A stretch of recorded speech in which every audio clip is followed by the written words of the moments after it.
Welcome to Midpoint, OCC's midweek podcast aimed at helping you connect with last week's message and prepare you for next week's sermon.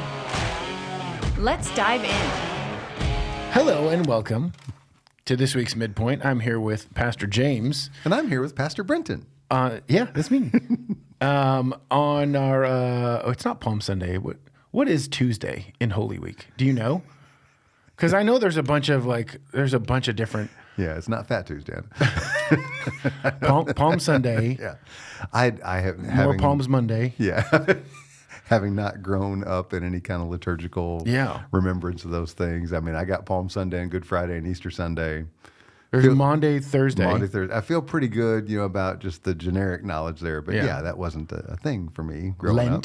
Right? Isn't Lent leading up to Holy Week? Yeah, but that's like 40 days. But, Yes. But it's part of like the tail end of. Yeah. But like I say, I must confess, even today, when I see news anchors or celebrities and they're on camera and I was like, oh, you got a little something on your forehead. They're like, oh, you're observing Lent. Okay. So maybe I should be more observant. My Catholic friends would have, the ash, right? Isn't it ash on their forehead? And the sign of the cross, Yeah. And I'm like, oh, you're Catholic. That's nice for you. Yeah. So anyway, but I was just talking to my brother about Palm Sunday, and he's like, what do you got going on this week? And I was like, well, this week's Palm Sunday, and then I got Good Friday, and then we got, Saturday, Remembrance Saturday or something, but we're doing the Easter egg stuff, and then it's, Easter Sunday, and he's like, wait, what? And I'm like, Palm Sunday? He goes, I don't even know what Palm Sunday is. All out of left field for him. Yeah. And I don't know. So is it interesting to you that people don't know still what Palm, like, does it surprise you or? No. Okay. I hate to say it. I made it, and I wasn't trying to make light of it. I truly wasn't, but I had to breeze by it so fast. We talk about a lot of things that, goodness, remember the Alamo famously is in our lore. Yeah. And I don't know that anybody could tell you anything about the Alamo, but we say it, and so these things that should have some significant bearing in our lives, they're a catchphrase for us more than anything. And that's just the reality. We're not people of occasion very well. Big things, Easter, Christmas. Again, you'll see folks who show up at a church service because that's what I did growing up and I know I'm supposed to do it. They have really not much reason to explain why they're there other than, well, this is what I've always done. So yeah, it doesn't upset me if somebody goes, well, I don't even know what Palm Sunday is all about. I threw some Palm Sunday stuff in there so folks could try and kind of wrap their minds around it. Yeah. But if they don't get it, that's fine. They don't have to understand the significance. That's the beauty of not having to clean ourselves up or be in any particular spot to be met by Jesus. Yeah. It'll happen anywhere, whenever he wants. Yeah. Well, I remember when, because growing up in the LDS church, I didn't do. We might have talked about Palm Sunday. I was kind of young and didn't really care about it, and that was probably more on me. Let's say that's not necessarily that's a you thing. Yeah, not necessarily a church, but I don't think we ever did Good Friday. I don't think that was ever a thing. And then when I became Christian. Then I forgot what church I was in, and they first, and I was like, what is that? What's going on now? Yeah. And then it was instantly like, I get it, and I love it. And that is a big deal. And so I have since always done something for Good Friday, whether it was, leading a service or even just going to a service. Yeah. I think it's great. So well, and we hadn't had a particular Good Friday service here at OCC for the longest time, which didn't have the staff able to carry it out. And again, that might have been something that God really, worked through you because of your realization of how important it is. Yeah. It's a neat thing to pause. And again, I wish that we were driven more by those things, not just out of, any liturgical or rote, sense of it, but that it really, really mattered to us. And we're like, well, I want to stop and really remember this. I love the opportunity to take communion that we'll have on Good Friday. That makes a lot of sense. Yeah. So, yeah. Good stuff. Why do you think, and this is not in any of my notes, but it's okay, we're having a conversation anyway. Do you think people migrate more towards Christmas? Because, there's two main Christian holidays, Easter and Christmas. Do you think people tend to flock or migrate more towards like an affinity to Christmas or rather than Easter? Why do you think that is? I don't know how to answer that. Other than, and I thought about it because there are some trends that you see in the church, in how we gather as a church. And it used to be for sure, because I was a creaster for sure. I only showed up at Christmas and Easter. When I was young, my grandparents took me to church all the time. Between when I was 13 and when I was 26, for that span of years, I went to church twice a year. I went at Christmas and Easter. And again, it was, and a couple times I even went with my grandparents. Yeah. And I remember, and they took me back to the church that I'd gone to for so many years, so I still knew people, all that, and they were excited to see me. And really, they didn't even make me feel too bad about it, only being there for the couple times a year. But, that was in the Midwest, and some things were different, certainly weather-wise. Coming here, when I moved to the Valley 11 years ago, it was weird because Easter was kind of a bigger deal back in the Midwest, back in the Bible Belt, than Christmas. And I don't know, that for any reason, like people understood the story, because truly Christmas is more inspirational, celebrating his birthday as opposed to celebrating his death, but of course then his resurrection. So I don't know if that was anything. I really wonder if weather has something to do with it. Okay. Because here in the Valley, spring comes and Easter hits, and a lot of people are like, oh, I'm going to go out and celebrate by going on a trip or being outside or doing whatever. And then at Christmas, like, weather's starting to get pretty yucky and it's colder, and you're like, oh, I'll go to that service because it's not like I'm going to go outside. Gotcha. I don't know if that really, but like I have noticed that. It seems like even here at OCC, Christmas is kind of a bigger deal almost than Easter. But I might be making that up for all I know. Yeah. No, that's it. That's it. I never even thought about that. Yeah. So again, just curious. Yeah. When you went to as a cultural Christian, not really having a relationship, more Christ adjacent. Yeah. You knew about him. Yeah. That's well said. I was Christ adjacent. Thank you. How did you receive Easter messages? Like, were you like, oh man, that was so good. Yeah. I'm good. There were times that I remember being convicted because, again, I grew up in the church. I'd heard a bunch of stories. I got confirmed in the Episcopal Church. I'd read the Bible at that point in time, and so I knew some stuff. But again, it's like those things. If something hits you and you don't want to be convicted by it, you'll try and keep it at arm's length or much further. Yeah, shove that down. Yeah, I'm not gonna feel that one. So you come to the service and you hear it, and you're like, oh goodness. And so there were, and I certainly don't try to do this. But there are stories you tell, there are illustrations you use, and certainly there's an emotional appeal to those a little bit. Mm-hmm. I told the story of the little boy in the boat or whatever. I love that story. That story eats me up. I think I heard that story the first time somebody else preaching it at Easter, years ago. And so being able to wrap your mind around that idea that it's not just that God created me, but God loves me so much He bought me with His own Son. And if you're Christ adjacent, I just don't know exactly how that hits. Because I remember hearing that and thinking, what a great illustration, and not turning my life over to Christ. Yeah. So how those things hit you, and I don't want it to be an emotional appeal. I don't want that to be the thing. I want it to be the reality of a permanent relationship with the Lord. Like I get that those things are different. Again, and this is just me, and this is a fun conversation to have. I enjoyed Christmas more because you knew the songs. And there's all I feel like I'm part of this because I'm singing these songs and I know these songs. Yeah. And at Easter, again, for me, I didn't know any of the songs. They were powerful. It's not that they weren't well done. Yeah. But it just didn't resonate in the same way. Yeah. But of course, in that, the songs didn't work. I sang the songs, but I had no idea what I was singing. There's some good theology. We've talked this before. There's some good theology in the Christmas carols. There's some really bad theology. Mm-hmm. And so I didn't know the difference. I was just glad I knew it and could sing along. Yeah. Okay. So how much coming into Easter, how much do you try to preach to your 22-year-old self? There's a good bit of it in there, especially the stuff that I was just taking notes. I'm having a hard time. It's a weird deal. Mm-hmm. I don't know if this happened for you. You probably have never preached an Easter service. It's kind of the Super Bowl, of what you're trying to do. And you're like, well, here's the story. And I've told the story before. Is there a different way? Mm-hmm. I don't want to just recycle the same Easter sermon every year. And so trying to think about that, it really is, hey, I got 30, 35 minutes. What am I going to say? And I do want to touch on things that were real to me, big to me, because there's a sense that at some point in time, it has to become personal. And it can't just be, well, I've heard this thing. And so I was just writing this, I don't, I want to use the Bible because the Bible tells the story for sure. But I know for a fact that there will be a ton of people in the room or listening online who hey, if the Bible says it, I believe it. And there will very likely be people who go, if the Bible says it, I don't believe it. I think the whole thing is made up. And so you can't just use the Bible as, well, the Bible tells you the story. Mm-hmm. And so you do have to go outside. You do have to look to outside sources. And when you start, I don't want to get super nerdy on this. If you start looking at the resurrection story from a historical perspective, there are lots of people who were not Christ followers who wrote about something amazing that happened about 2,000 years ago.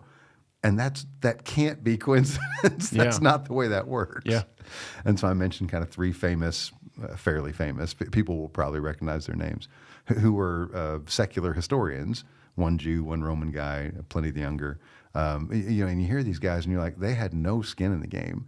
They were not Christ followers.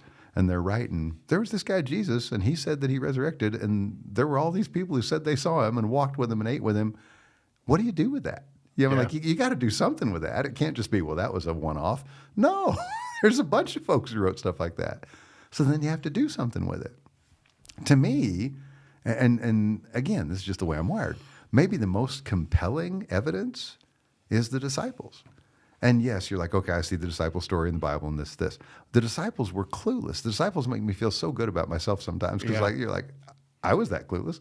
And they said they loved Jesus and they were walking with Jesus. And he told them at least 3 times, boys, I'm out. Yeah. Like, I'm going to die and here's what's going to happen. They're like, no, never, Jesus. And they were just all cowardly and so clueless. Yeah. And literally ran from Christ at the resurrection. Something had to have happened for those guys to have the life change that they'd had. Otherwise, there's like significant life change like that doesn't happen without a change agent of some kind. And everything, to me, points to the resurrection being the change agent. Yeah. So that's a big thing. So I just want to explore. I want to poke at some things like that for the people, however, what percentage of them are going to be here. Be like, well, I show up at Easter because Grandma wants me to, or there's going to be a meal afterward, or I like the eggs, or whatever. And like, what are they going to hear that's going to be like, well, I hadn't considered that. Yeah. And again, I'd love to just sit and go, well, here's the Bible story. Here's what, and I will definitely include scripture in where we're going. But I think at Easter, maybe more than almost any other time, other than Christmas as well, you got to come with some outside sources. You got to come with some things that are beyond, well, the Bible told me so. Yeah. Even though I 100% believe the Bible. Yeah. So. Yeah. No, when I think it's intriguing now thinking of all of that with the series of So What? Yeah. Thinking, okay, there's all this evidence that this happened. There's, extra biblical sources, historical sources. There's all these things that logically point to a resurrection. Great. Yeah. Who cares? Yeah. So what? What does that mean for me? And that's really the question I think that you're trying to answer more than anything in that. It's if you, because I guess you could get to a spot, maybe I was at this spot. I don't think about it a whole lot. But maybe I was at the spot where I went, okay, well, maybe it really happened. And still, so what? Yeah. And so I'm trying to figure out, again, I'm still real early in this, but I'm trying to figure out, is there a way to logically connect those dots to say, all right, maybe it did happen. Still, so what? What does a Jewish carpenter from 2,000 years ago being crucified on the other side of the world have to do with me today? Yeah. And that's the question you're kind of trying, and again, it really becomes the deal. People don't resurrect from the dead. Yeah. It's not something that happens. And so if you realize, okay, it really did happen, well, then that's got to mean something. You have to at least wrestle to the spot of, well, I can't just throw that out then. Yeah. That had to be significant enough that it makes a difference. So, I think it's a great question. And like I say, not where I was going. I had more of a theological bent in there, and so I appreciated so much just your idea of, well, what if we just asked that question? And I think it's an important question to ask and answer. So, well done. Oh, thanks. This is where I say you asked the good question. Thank you. It reminds me. So one of the classes I took in seminary was about apologetics. And I think I've told this story before. I don't know if it's been on the podcast, but I've told people before. But I had a conversation with my brother, who's not a Christian, and the assignment was find a non-Christian and ask them if you could prove the resurrection happened. Yeah. If you could prove it, theoretically, would you believe it? Yeah. And and it was kind of like evangelism / apologetics, and what do you do and how do you have that conversation? And so that's kind of what the assignment was. And so I was like, hey, I'm going to talk to my brother. This would be a good opportunity. And I remember asking him that question. Man, if I could figure out a way to prove to you beyond a shadow of a doubt that the resurrection happened, that Jesus is who he says he was, would you believe? And he said no. Yeah. And I was like, Yeah. why? Like, what? If you knew all of this stuff, how could you not believe? And he said, because it would demand an answer. I would have to make a decision, and I'm not ready to give up my life. I'm not ready to let go of what I do and all the joy that I have, quote unquote joy. Because I don't believe you have full joy outside of God, but that's another conversation. Yeah, no, I see where you're going, though. But he was like, no, I don't want to give God my life right now. And so I think in answering that, so what, I think you're really saying, so what, I'm still in control. I'm still in charge of my own life. And can I trust God to give my life over to, things like that. At least, I want to say forcing, and I don't know if that's the best word, but at least putting somebody in that spot where they can tell on themselves, admit that. Because that's the deal. That's the crux of it's an older book, and I don't know if you ever read it, Evidence That Demands a Verdict from Josh McDowell. And it's a precursor to a lot of the apologetic studies you see today, which, again, I'm a big fan of the apologetics. I really do love it. I think it's great if you can help people grasp things like the cosmological, the ontological, the teleological argument. Those things are really great if you can kind of walk people through that. But you can't make them believe. Like that's the deal. You can come to that spot where if your brother's just honest enough to go, dude, you could prove it to me, and I'm still not going there because it would require me to die to myself, really, to get to that spot. Yeah. And that's the thing. I can't remember, and it might have been, I never remember the guy's name, but I watch his videos sometimes, the red pen logic guy. Red pen logic, yeah. So good. That guy's solid. Yeah. That guy's super solid. And I think has the right heart. I think he wants people to get the right answer, not to prove himself right, but for God to get the glory. But in that, he was talking about one of the famous atheists, Ricky Gervais, who was talking about, well, you present this as if it's true. I don't believe that it's true, and so why should I believe what you believe and you don't believe what I believe? And just all the circular logic of trying to get to where it is. And the red pen guy, basically said that with Ricky Gervais trying to throw out things that make sense, the things where there is actual evidence. He goes, it'd be like, somebody, standing in front of a judge and being convicted of a crime, and their defense is, well, there's 100,000 people who live in this town. Why would you think it's me? It could be any one of 100,000 people. And this is where there's all these gods, and there's certainly the polytheism and all these different things. So why would your God be better? Well, in a court of law, if there's evidence that points to the one person being guilty, you can't say, well, there's 100,000 people. Why would you say it's me? There's evidence that points to it being you. Yeah. And I thought, well, that's a great argument right there. There are. You certainly look at all the different Greek gods and all the different things, and in that, the quest to try and make things make sense. But the evidence points to Jesus. Yeah. And it's in many cases, again, I say this sitting where I sit, it's overwhelming evidence. Yeah. If you want to throw it out, you can throw it out, but you're going to have to say, it's just because I don't want to believe in it.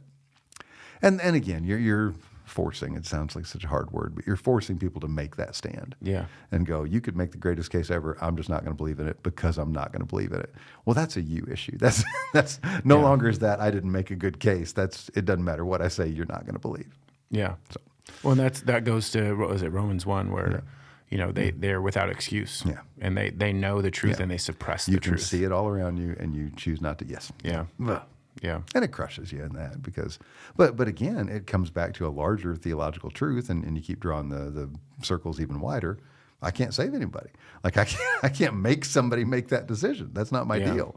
You don't get to twist arms or beat folks over the head with the Bible and make them profess faith. Yeah. That's the work of God drawing people to himself. And the Holy Spirit convicts better than you and I do anyway. So but I don't want to miss chances. I want to be part of what God is calling us to do. That's the reason he's called us into ministry. So you don't want to miss too many of those chances. Yeah. Having hard conversations with people, a lot of times, like even in it, I'm like, wow, this is fun. And you get to, and then you get done and you're like, you feel crushed. because you're like, Yeah. well, it didn't end up with them professing faith, so The meter didn't move. Yes, and that's not on me. I can't move the meter. One of the videos we watched on apologetics with his name is Jeff Durbin. He's one of the guys that we listened to, and he was just like, you have to have. He does presuppositional apologetics, but he's like, you have to join evangelism with apologetics. Yeah, like you can show them the truth, you can be right, and then walk away.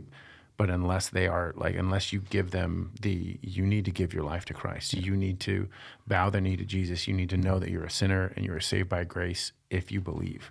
And like that needs to have the join. And what you were saying, and I felt that in myself of like, man, so many times have I just wanted to win an argument and prove to you that I know what I'm doing and that I like prove my own position. It's somehow not necessarily validating my worth. Not necessarily like helping you see your worth. I just want to be right. Yeah. Well, and that's the part. Again, and I'm not trying to muddy the waters on this, but the circles keep getting bigger and bigger. It comes down to you professing faith, which I can't do for you. Mm-hmm.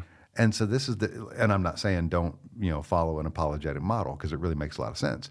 But ultimately, what you're trying to prove is something that's truly impossible to prove. It takes faith to understand it. I can't literally prove the tomb was empty. I can point to all the evidence, but you have to believe it. I already believe it. Yeah. And so in that's the issue. If we understand faith is the true dividing line, and the only dividing line that matters for eternity, as Scripture is very, very clear, that's the deal. I can't have faith for you. You have to have your own faith. Yeah. Goodness. Yeah. So anyway, Palm Sunday. I had a cool conversation with my kids. One of my kids was like, "What's Palm Sunday?" And it was just a really cool thing of like, well, it's when people lay down, palm fronds and coats. Why? Well, it was warm that day, and they didn't need their coats. They didn't need them. They were like, "I'm gonna put them right here." And then Jesus walked over them with a donkey, and they were like, "Oh man, that's my new coat." Seems like there's a VeggieTales episode waiting to happen. And then he was in Jerusalem. Yeah. No, it was like I was able to say, that they were heralding Jesus as their king. Yes. But as their conquering king, thinking that he was going to save them from Rome, when really he was saving them from their ultimate enemy, which was their own sin. And I said, and so what they proclaimed, even mistakenly, but they did proclaim, and what they were proclaiming was true, but they did it with the wrong premise. Yeah. But we are proclaiming what they proclaimed because we know the true premise. And so we are claiming that Jesus is king. Yeah. And so we are laying our palm fronds down or our coats down. A nice way to tidy that up. Good. Yeah. Nice. Yeah. I hope they got it. I hope so too. I don't know. I barely got it. I'm not putting down my new coat. I'm making waffles. This is a Patagonia jacket. Oh, Jesus, step on that one. Anyway, he can get a Costco jacket. Yeah. I'll lay that out. I picked this up at Goodwill. Should probably edit that out. Okay. Well, we're going to lose our Costco sponsorship. You're getting paid? So we did have a podcast question. We did. I was so tickled. Somebody turned it in from their notes that Pastor Wesley handed out and brought it to me specifically. Which was awesome. Yes. And the question was, what does baseball have to do with Easter? And I thought, at least they're paying attention. And if you listened to the sermon or you were there, I brought out an old baseball glove, and the short answer is, of course, baseball has nothing to do with Easter, sadly, although I could link baseball to almost anything going on. I just had the illustration of the glove because I literally was thinking of things that we invest in, things that we place high value in, and if we're willing to try and get something to last more than a season or multiple seasons. And I'm not the most observational cat in the world, but you just look at what's going on in the world around us, and we are chasing our tails, trying to find happiness in products and devices and things we buy and comfort. And so in that, I do feel that there's a real upgrade mentality. I called it in the sermon, this idea of like, well, I need to augment, I need to improve to the next biggest, better thing. And there's nothing better than the resurrection. Like it is the story that literally stands the test of time. Like this is the thing that caused the notion that the world can be different, that we can have hope, that we can find peace, that we can secure eternal life through professing faith. And so that was the deal. I could have used anything as an illustration, but I couldn't think of many things because, like, we drive really old cars and we have hand-me-down furniture. And, like, there's not a whole lot of things I've really spent a lot of money on and invested in and going, I know this is going to last, you know? Yeah. I spent some good money on baseball bats, but then Trace decided to only pitch in college, and we got rid of the baseball bats. Sold them. So, but the glove was still there, and I'd spent a bunch of money on it, and it's going to last for a long, long time. So that's just what I used as an illustration. Truly, baseball itself, to answer the question, does not have anything to do with Easter. Just the season starts around the same time that Easter kicks off every year. You know, both of them bring you joy. Well, there you go. You know, I can make connections that way. And I know how much baseball brings you joy. It does. I'm trying.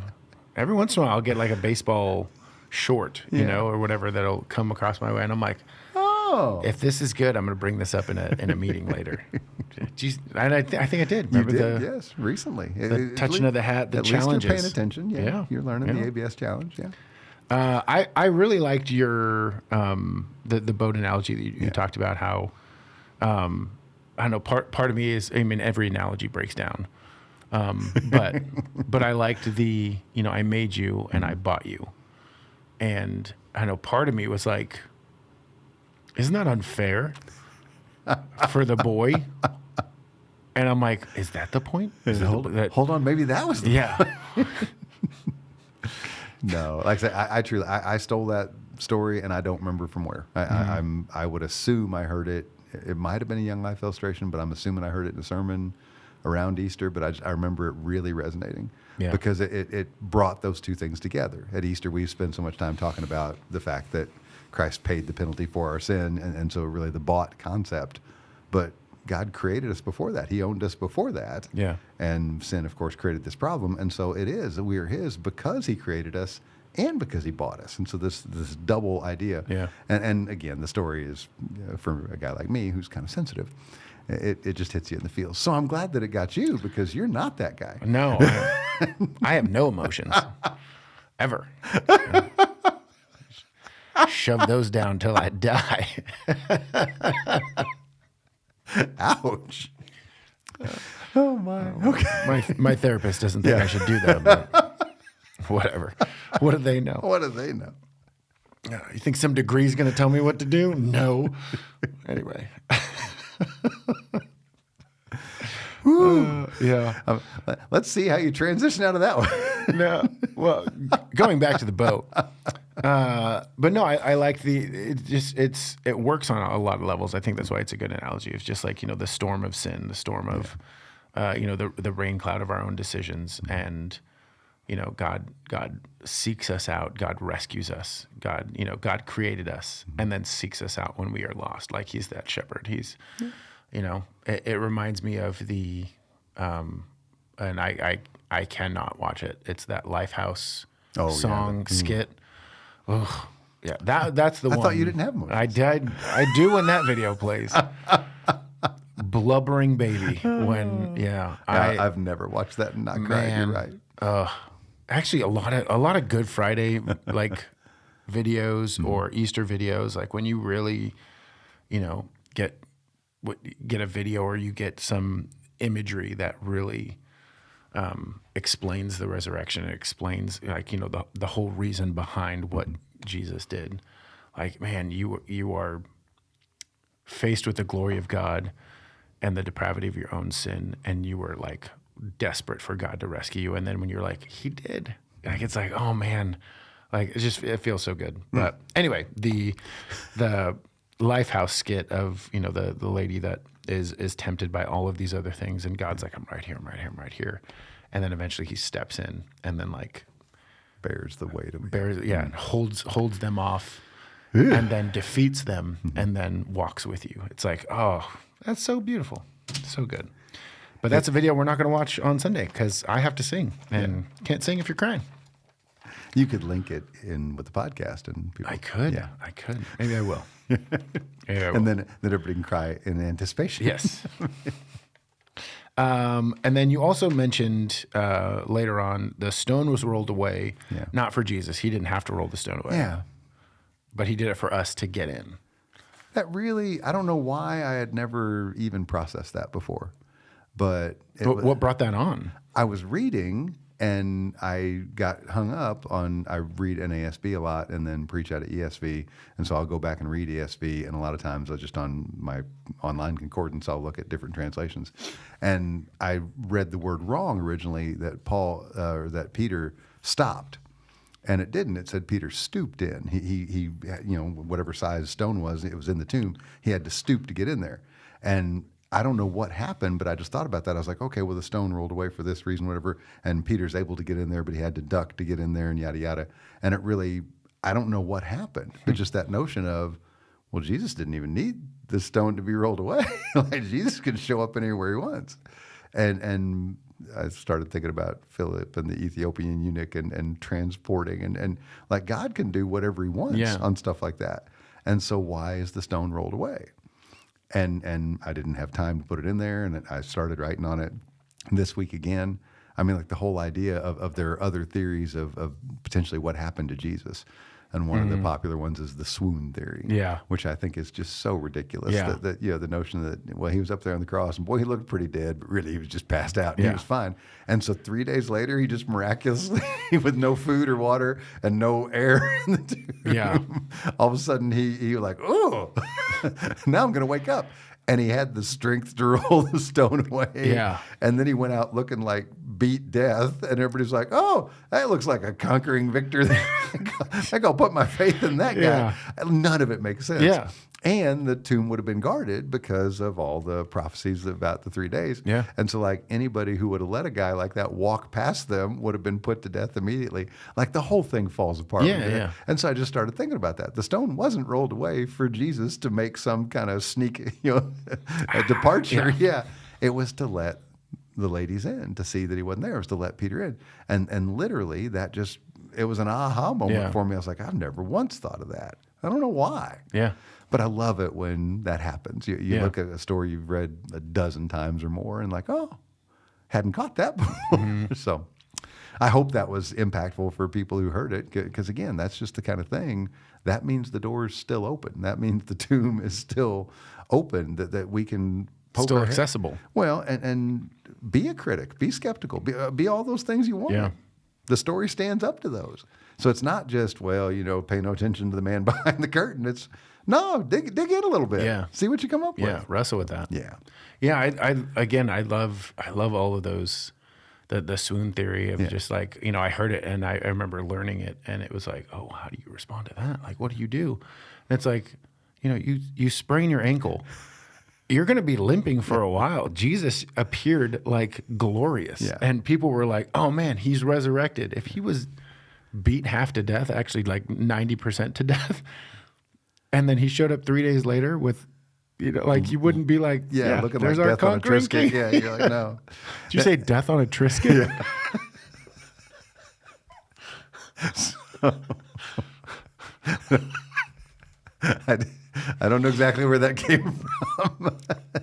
There you go. But that's the deal. And so in that, that doesn't look victorious. There's no triumphal, presence in that. No one would follow that Messiah. No, I'm not going to follow the guy because I can't stand to look at him. Yeah. And so that's the kind of stuff. You start poking at those things and you have to come up with something to allow you to be able to move forward. Yeah. Anything else that you want to talk about Palm Sunday or Good Friday or talk more about baseball? I'm excited about the Easter. So why 4 balls and only 3 strikes? Why not even? Why not 3 and 3? Why not 2 and 2? Why? I think this will take the podcast in a different direction if we start going that way. I'm not going to. Okay. I started to explain some things. I'm just going to let it go. I play a weird, I started to use a bad word, an unusual version of baseball with a broomstick handle and a tennis ball called fuzzball. A buddy of mine taught it to me when I was in college. And you stand on a tennis court, you pitch from the net, and you pitch to behind the baseline. And in fuzzball, it's 5 balls and 2 strikes instead of 4 and 3. And if you swing and miss and the catcher catches it, you're out automatically. If you hit a foul tip, you're out automatically. It changes the rules because you don't have any fielders. Like there's nobody out there to field. It's just you and the catcher. And so you're really trying to make everything happen there at the plate. And so it's a great game. But yeah, like why 5 balls and 2 strikes there? Why 4 balls? Yeah. And 2? Yeah. So you could explore that, but I'll pass on that. Gotcha. I was going to say, I like how you answered it without answering it, but still answering it. I'm excited about Good Friday service because that really has, over the last several years we've done that has been really, really meaningful. And I think it gives folks the opportunity to do something that we don't often get to do, which is prepare our hearts well. And I shouldn't say we don't often get to do. We could do it. We should do it every week.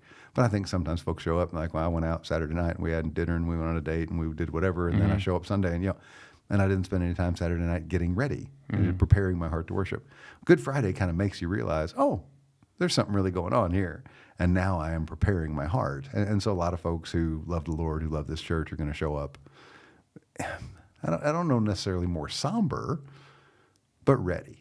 Ready to process all the things that happen at Easter. So, of course, in the midst of that, we do have the big Easter egg hunt, and that thing is a blast every year and just a lot of fun, and just with the number of people on campus, and so there's neat stuff to celebrate. There's great opportunities to form relational connections, which we're always pointing to. So, the whole week's great for us, even if we don't know what to call the days in between. It's good.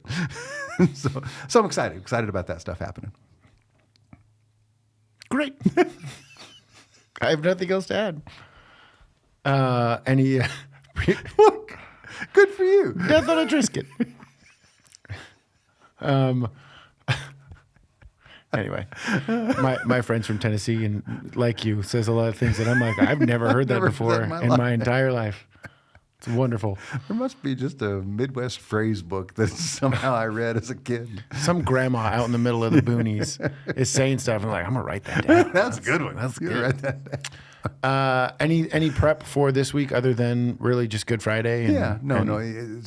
I would certainly. I mean, there's twofold prep. Come with your heart prepared. Come ready to hopefully experience the idea of the resurrection personally and in a new way. And then just the challenge that's been over the last several weeks. You know people. I know people. We know folks who would really benefit from coming to hear a story about the resurrection, and invite them. I mean, this is the one time I know. People get weird on the whole inviting to church. I had my annual doctor's visit on Monday, and I went in and was explaining. They try and book your next appointment for a year out. And I'm like, yeah, I got nothing on my calendar a year out. I don't know. I was like, look at that. I'm free. Yeah. So I was like, so any day would work. And she picked a day and she's like, well, what about this day? And I was like, what day of the week is it? And she goes, Wednesday. And I was like, I'd rather not, which I felt like an idiot. But I was like, Wednesday is a day where because of my job, I'm a pastor, and Wednesday is the day I try not to book anything because that's the day I really kind of sit and try and write sermons. Yeah. And then I had my in. She's like, oh, where are you pastor at? And this and that. And I went back forward and I was like, hey, love to invite you to church. We have Easter services, yada, yada, yada. And she was friends with another couple that come here to the church and like, oh, they've invited me several times. It was great, had really good conversation. And checked out with her and then had to go draw my blood for the blood work deal. And the young girl who was drawing my blood had just come to church for the first time on Palm Sunday. Oh, nice. And recognized me and it was neat and had a great conversation and wanted to come to young adult group and told me a little of her story. It was fantastic. Yeah. And so, hey, come to church. Oh, I'm going to be at church. She was so excited. Yeah. And so there was a dichotomy between, the one who was like, well, I know I should go. And then this other girl who was so excited about coming. And so... are we taking those opportunities to invite people to church? I think sometimes we feel like because we invite and people don't show up and then we just get tired of it. Yeah. I think we should invite every week. But man, if there is a week to invite, Easter is the week because at least it's not just you. There's a gnawing and they're like, I should go to church at Easter. I really should.